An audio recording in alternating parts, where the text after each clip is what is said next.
we have the Hubsan GPS X4 Star. This was what, like $40 or something. It's a GPS machine. It's got a 720 camera and an automatic return home mode.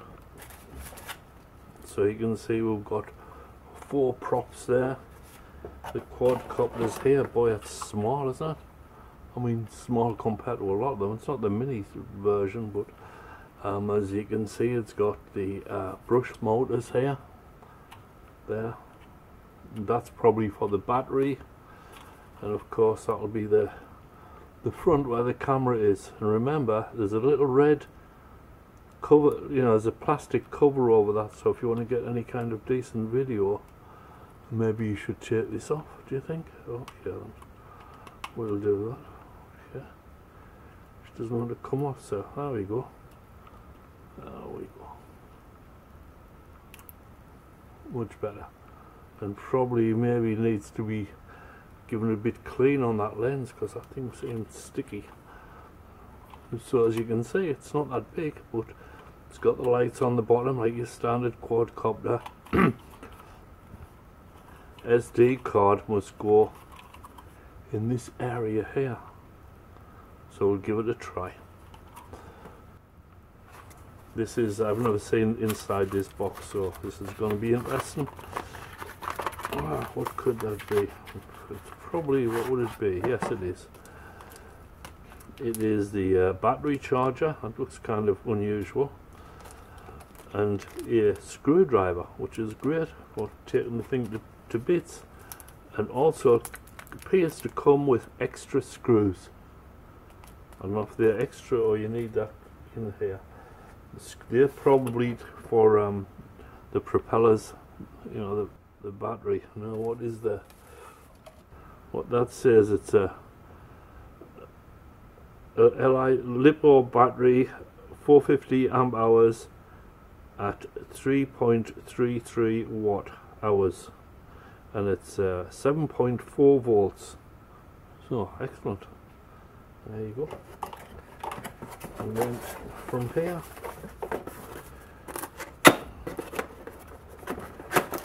look, this is some fancy. What's this, origami? What on earth's going on here?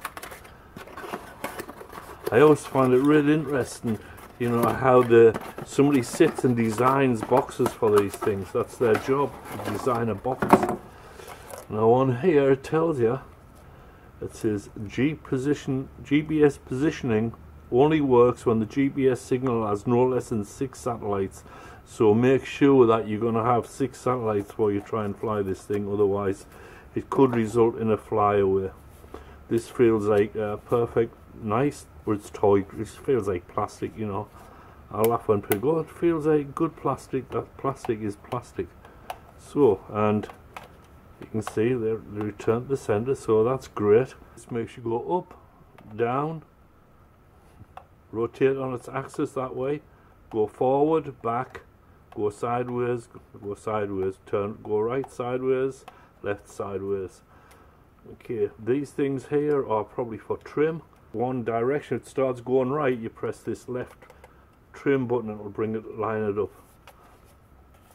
The back has batteries, of course, that's a good thing. And here, headless mode, button for headless mode, and also camera and video. So one will take camera, hold it down longer, it'll take video. Comes with a manual. As I can see, it's pretty well written. Obviously they did a good job with their manual. When you first come to turn on the controller, what you do is you press this little button down here. It's for the camera and the video, and you hold that down whilst turning on the power switch. And what that should result in is a flashing H in the display. Can you see that? Right, so once that's happening, the next step is to turn on the drone by pressing the on-off button here. There you go, it's all coming to light. And we should hear a beep. There you go. It took a while to beep, but that lets you know that the drone is communicating with the controller. Now the next thing is, it says on the controller, it says, see that it's flashing, it's saying set the compass. Set compass 1, and that's done by turning this around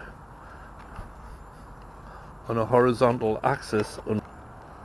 Alright, so now it's flashing on, it's saying set compass 2 position, and that's done by holding it vertically and just turning it. And you know when it's all set, because the lights will just be solid. I'll see if I'm correct here. Yep, the lights will be solid here, the LEDs will be solid. That means we're bound. All we've got to do now is wait some satellites to show up. Oops, sorry, just in here is telling you how many satellites there are, and so far we have 0 satellites, and you need to have a minimum of 6. That is the only problem with this drone. It takes about maybe 5 minutes or 4 minutes or something from, you know, turning it on to calibrating to setting the compass and then waiting for the satellites to appear, because you have to wait until there's at least 6.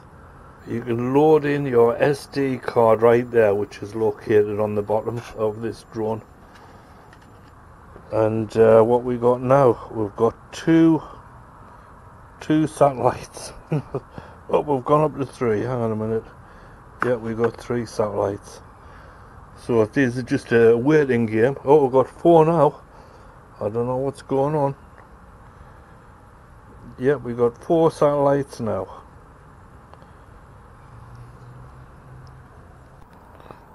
Well, now we've got 7 satellites, so that's a good sign. Let's give it a try at flying, shall we?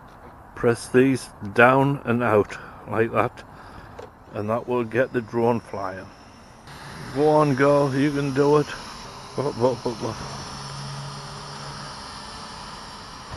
So we can get some video happening.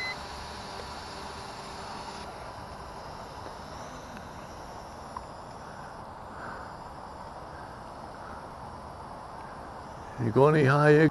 Look at that. It just sits so well in the air. It's amazing. I know it's GPS, but it's blown my little mind, I'll tell you.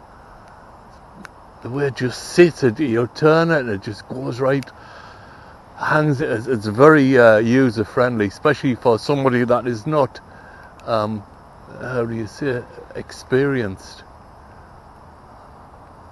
I'll bring it down now.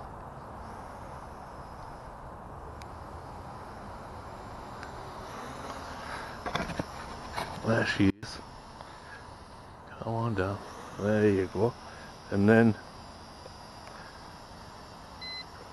turn that off, and then I'm going to bring her down because it's raining. There. Nice one.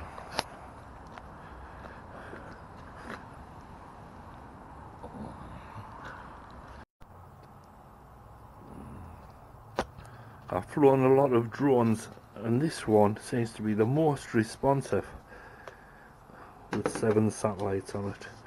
Yeah, just, oh, that's great.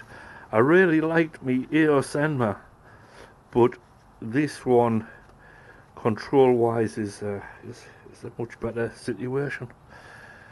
Anyhow, put the drone away, eat a bagel.